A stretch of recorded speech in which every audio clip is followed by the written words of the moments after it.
सहयोगी अमित कुमार हमारे साथ न्यूज रूम से लाइव जुड़ गए हैं। अमित, मोदी सरकार के दूसरे कार्यकाल का 1 साल आज पूरा हो रहा है। जाहिर तौर पर जश्न की बात तो है, लेकिन इस बार जश्न का तरीका बदल चुका है। वर्चुअल तरीके से सब कुछ होने जा रहा है। प्रधानमंत्री मोदी ने भी अपने जो उन्होंने संदेश जारी किया है उसमें भी उन्होंने यही कहा कि अगर हालात सामान्य होते तो वो लोगों के बीच में आते, लेकिन ये मुमकिन नहीं है फिलहाल। जी हाँ, देखिए अभी जो माहौल है पूरा बदला हुआ है कोविड-19 की वजह से। इसीलिए प्रधानमंत्री ने कहा कि ये मौका ऐसा था क्योंकि देश की जनता ने दूसरी बार एक ऐतिहासिक मौका था जब 2019 को पूरी बहुमत की सरकार दोबारा चुनी थी। उन्होंने जो पहले जो चिट्ठी थी और उसी चिट्ठी को ऑडियो जो जारी किया उसमें उन्होंने साफ तौर पर कहा कि 2014 में परिवर्तन के लिए लोगों ने वोट किया था और 2019 में जो एक उम्मीद आकांक्षाएँ थी लोगों की, एक सपना था उसको पूरा करने के लिए। और उन्होंने साफ तौर पर कहा कि ये ऐसा मौका था जब वो जनता के बीच होते, लोगों के साथ होते, लेकिन ये संभव नहीं है। और बाकायदा उन्होंने इस पूरे जो 11 पेज की चिट्ठी थी जिसका ऑडियो है उसमें साफ तौर पे कहा कि किस तरह से 1 साल के भीतर देश को मजबूत करने वाले तमाम बदलाव किए गए हैं, जो बड़े बड़े कानून लाए गए हैं, किसानों के पक्ष में जो काम किया है। तो एक तरह से प्रधानमंत्री मोदी ने देश की जनता के साथ अपनी बातों को साझा करने की कोशिश की है, क्योंकि मोदी सरकार 2 का ये पहला साल है, 1 साल कंप्लीट हुआ है। और ऐसे में शुरुआत में तो बड़े जश्न की तैयारी थी, लेकिन क्योंकि माहौल उस तरह का नहीं है जहां पर जश्न हो, इसलिए एक तरह का वर्चुअल तौर पर वो सबके साथ हैं। बीजेपी अध्यक्ष जेपी नड्डा भी लगातार प्रेस कॉन्फ्रेंस कर रहे हैं, लोगों से बात कर रहे हैं। लेकिन इस मौके को भी प्रधानमंत्री मोदी ने अपना ऑडियो और अपने चिट्ठी के जरिए लोगों को ये बताने की कोशिश की कि कैसे जो 2014 में एक सिलसिला शुरू हुआ था लोगों के विश्वास का, लोगों के विकास का, उसको आगे बढ़ाने का प्रयास कर रहे हैं। और पिछले 6 साल और पिछले 1 साल और पूरे जो 6 साल में भी वही हुआ है। तो प्रधानमंत्री मोदी की कोशिश यही थी कि उपलब्धियों के बारे में तो उन्होंने बात की, साथ ही उन्होंने इस चिट्ठी के जरिए मनोबल भी बढ़ाने की कोशिश की है लोगों की।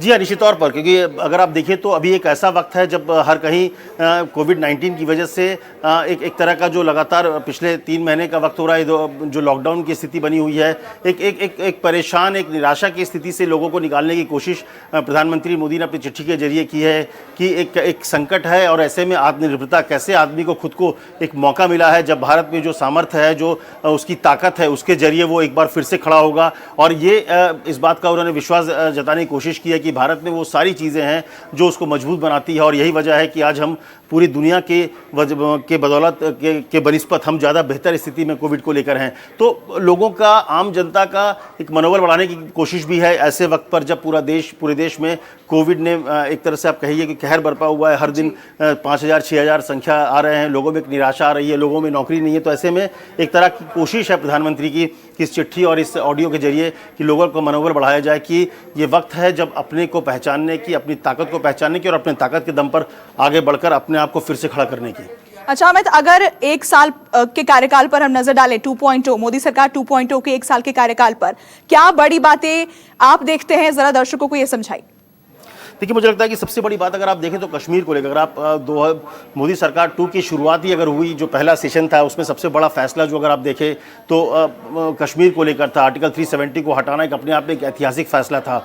इसके बाद जो एक ट्रिपल तलाक को लेकर था उसको हटाया गया, नागरिकता संहिता कानून जो था वो लागू किया गया। तो ये कई ऐसी चीज़ें हैं तो जिसको धारा 17 हटाया गया। और तो ये इस तरह की चीज़ों को लेकर एक बड़ा कदम उठाया गया है कि किस तरह से पूरे देश में एक नागरिकता को लेकर बात हुई है, किस तरह से जो अल्पसंख्यक विदेश में थे, जो पाकिस्तान, बांग्लादेश थे, उनको लाने की बात हुई है। तो इस तरह के जो कानून हुए हैं ये अपने आप में बहुत बड़ा बदलाव के तौर पे आप देखिए, देश को एक अखंड भारत बनाने की जो एक बीजेपी की पुरानी परिकल्पना है उसको पूरा करते हुए दिखाया गया है।